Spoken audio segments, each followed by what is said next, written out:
So this is the latest movie from the legend who is Terry Gilliam. And if you're unfamiliar with him, he's one of the people behind Monty Python. But he might be best known for his dystopian movie Brazil. Kind of a classic. And it's been a while since his last movie, The Zero Theorem, which I sorta liked. Anyway, now he's back and doing a movie with Adam Driver, who just happens to be one of my favorite actors working right now. So I was kinda excited to watch this, but I don't know much about Don Quixote. Never read the book and never came across any sort of analysis either. So I know the general premise of it, but I have no idea what it's actually about. That being said, I think this is some sort of meta adaptation of the book. But I can't compare the two, so I can't really say how closely it follows the same thread. But the movie is about a young director who is in Spain, shooting a movie version of that story. And he's not happy with how things are going, he's kinda struggling. Well, one thing leads to another and he ends up on a Don Quixote-esque adventure of his own. And you know, for a Terry Gilliam film, this one starts off pretty tame.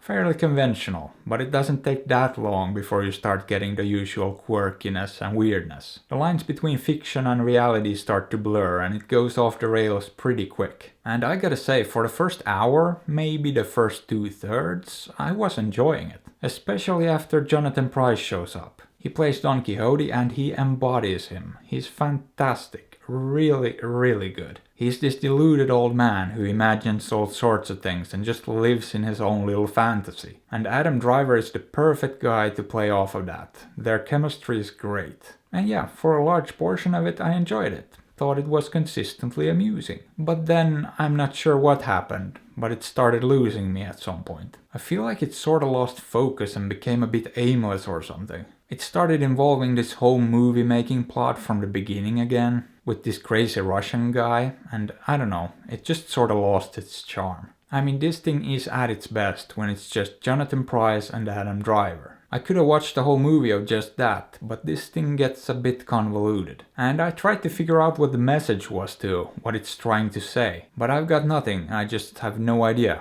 Ignorance is bliss?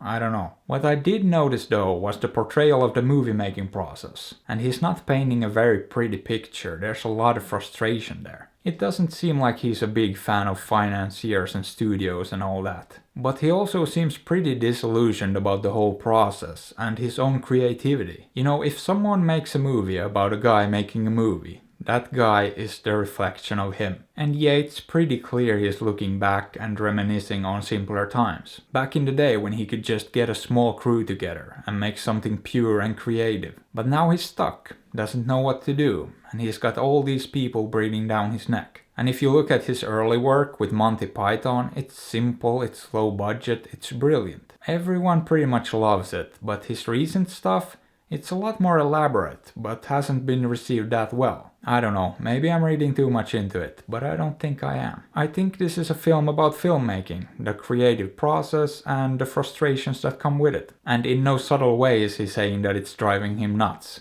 And maybe he's ready to ride off into the sunset. And if that's the case, I think it's a pretty brilliant way of saying that. That being said, as a film and a piece of entertainment, it lost me there in the last third. And I do think the message and the sentiment here is a lot stronger than the entertainment value. But would I recommend it? Well, I think some people might get something out of it. But I don't think you're missing out if you don't watch it. So maybe watch it, maybe don't. I'm not your dad.